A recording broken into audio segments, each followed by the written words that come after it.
Hi, welcome back. We're continuing with looking at some quotes from Nietzsche where he is divorcing reason from being and saying that we can't know being, and I'm trying to connect that view with contemporary critical theory through the Frankfurt School scholars. So we're going to have to look at those guys as well and see what were they saying.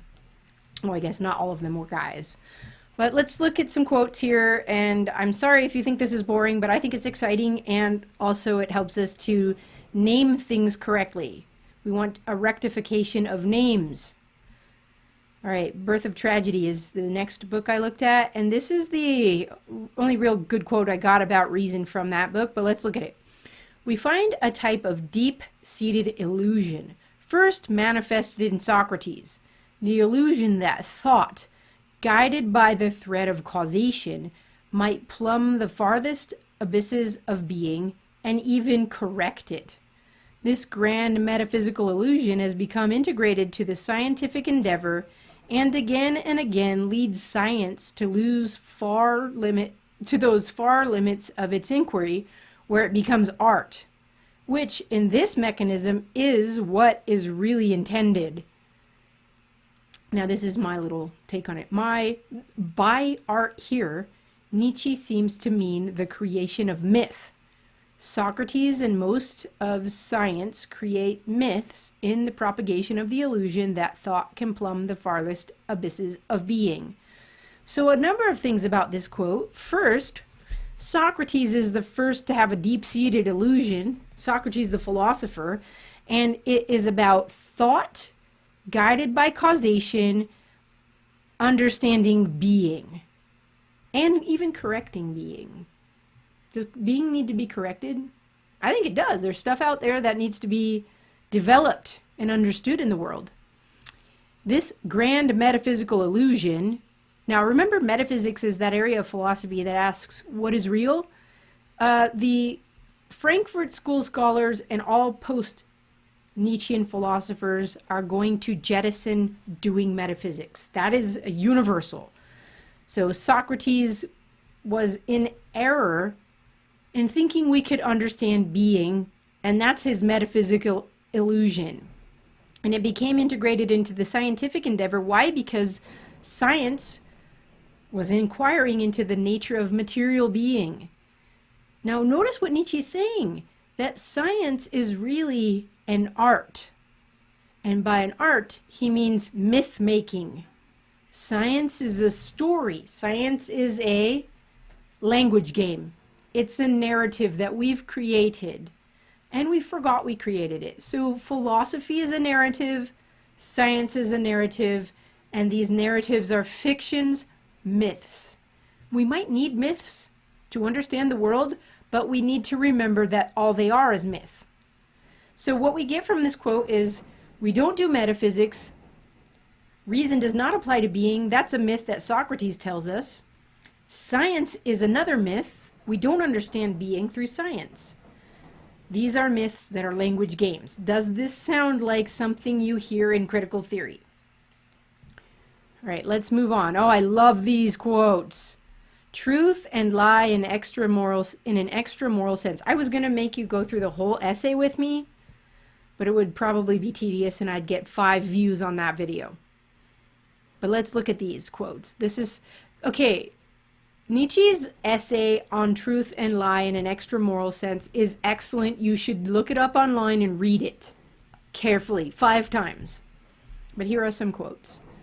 In his 1873 essay, remember these are chronological, on truth and lying in an extra moral sense, Nietzsche further develops the notion that thoughts convey illusions or lies. Our thinking is lies, stories. This essay shows Nietzsche's rejection of reason as ontological in a more explicit way as he is developing his own philosophy, as opposed to his previous philological work. So he's now doing philosophy and developing his own philosophy. In this essay, we see the revaluation of Aristotle's connection of being to concept in the mind and expression by means of words and language.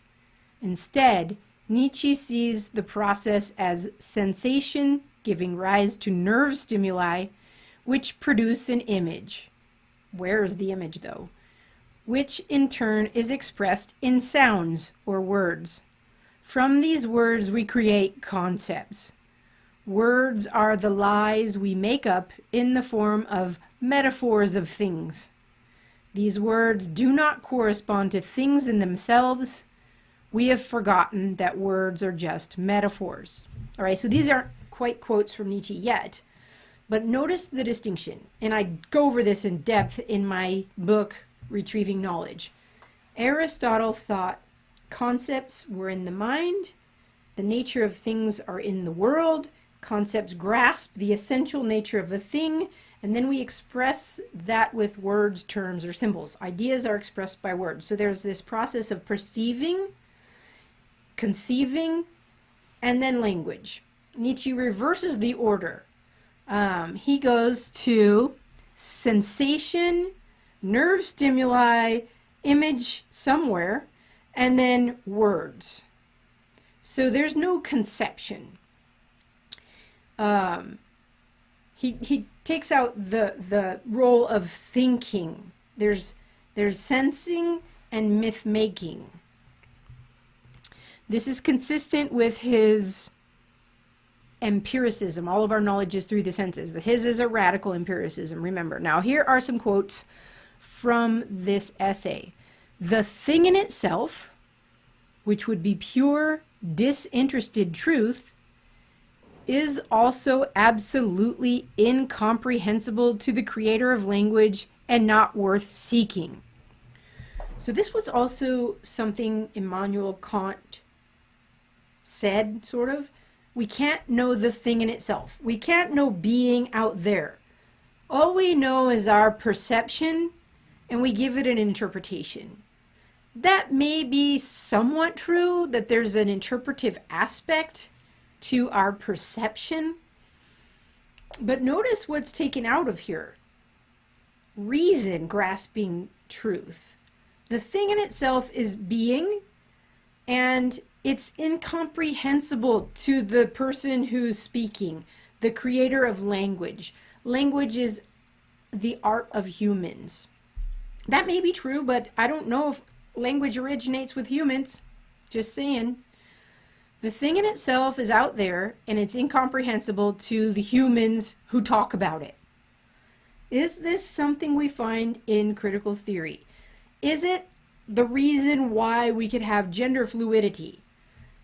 The person in itself is incomprehensible, and language is how we construct ourselves.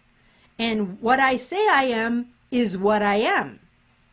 What I will myself to be is what I am. All right, going on. When we speak of trees, colors, snow, and flowers, we believe we know something about the things themselves, although what we have are just metaphors of things, which do not correspond at all to the original entities. This is a denial of the correspondence theory of truth, which is something that comes from this idea that reason applies to being. So we are perceiving things and making metaphors for what we perceive. So we don't have contact with the world itself. Our mind does not. Okay, let's go on. Overlooking the individual and the real, the individual thing, being, and the real gives us the concept, just as it also gives us the form. Whereas nature knows no forms and concepts, hence also no species, but only an X that is inaccessible and undefinable for us. So there's no form to reality. There's only the flux and flow. Beings have no form, no logos. So it's inaccessible to us, unknowable to us. We impose our order and structure on nature. All right, now comes to truth. I love this quote so much. What is truth? A mobile army of metaphors, metonyms, anthropomorphisms. In short, a sum of human relations which were poetically and rhetorically heightened, transferred, and adorned, and after long use seem solid, canonical, and binding to a nation. Truths are illusions about which it has been forgotten that they are illusions, worn-out metaphors without sensory impact. So, let's go on to what I say about this. Language expresses truths of a particular society. Think about our society. Language is conventional, the rules of which we all tacitly agree to follow. So if we disagree to the rules, we can change the rules, right? Disagree with the rules, we can change the rules. A liar, then, is one who does not go along with the linguistic conventions of a group. Think about how we're trying to change language right now. The one who speaks the truth is in fact the real liar, whereas the one who goes against the linguistic conventions of the group and lies may in fact be a truth teller, such as Nietzsche conceives himself. So the truth is a lie and the lie is the truth. And this is a revaluation of values indeed. So, let's say in Nietzsche's time, the linguistic conventions still thought Socrates was pursuing being and could know being. Although by his time that idea was out, pretty much. But let's say, yeah, Socrates talks about reason and fitting being and we could know being. That's actually a lie. The truth is, we can't know being. So Nietzsche thinks he's the truth teller, and everyone else, particularly all the philosophers before him, were liars. And they're lying insofar as their fiction, their linguistic game of philosophy, is taken to be reality. And it's not reality. So this is like a transvaluation of epistemology, not just values. Reason does not apply to being. We cannot know being. And if you say we could know being, you lie. Okay? Sorry, I get worked up over this stuff. Okay, now here's another quote from this piece. Only by forgetting that primitive metaphor world, only by the hardening and rigidification of the mass of images that originally gushed forth as hot magma out of the primeval faculty of human fantasy, only by the invincible belief that this sun, this window, this table is a truth in itself, in short, only insofar as man forgets himself as a subject, indeed as an artistically creative subject. What's the rest of this line here? I guess that's the end of it. All right, let's read what I said about it. Man as artist creates the metaphor world that is language and conception, and then forgets that he has created the world which he takes to be reality. As artist, constructor of the world that is not real, man lies to himself about the nature of reality and calls it truth. Again, this gets to that idea of us constructing reality. And this is taken by I call it critical theorists. The popular version of critical theory applied takes it to be we are the constructors of language, reality, ourselves, and the circumstances. All right, let's finish this piece. The word appearance contains many seductions, and so I avoid it as much as possible. For it is not true that the essence of things appears in the empirical world. This is a huge blow for modern science.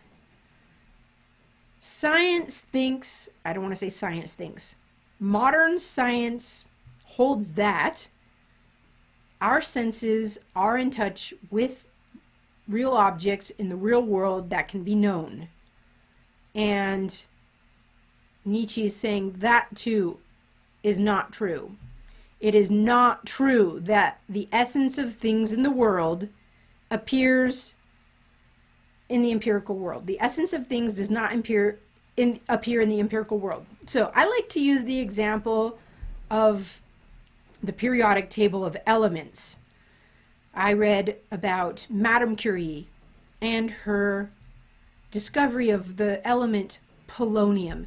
She named polonium, but she discovered the essence of polonium. It's radioactive. It's different from other radioactive elements on the table of elements. You can distinguish different elements by their nature. So Nietzsche's denying that. So if the periodic table of elements, which is a tool we have created for naming the elements that are in the world grasped by our senses through experimentation, if that's a lie, then what are scientists doing? What are we doing? So the empirical world does not deliver to us being that is knowable. This is a radical empiricism, and it leads to radical skepticism. This is also why, I think, science is coming under the critique of critical theory.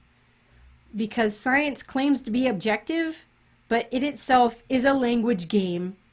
It is a fiction that it doesn't recognize it's part of a fiction. And maybe science, in the name of objectivity, has gone beyond its boundaries and has made claims that it cannot justify, and maybe it has used its development to oppress people. So maybe there's a need to critique science, but I'm not sure this is the level. All right, so what have we been talking about?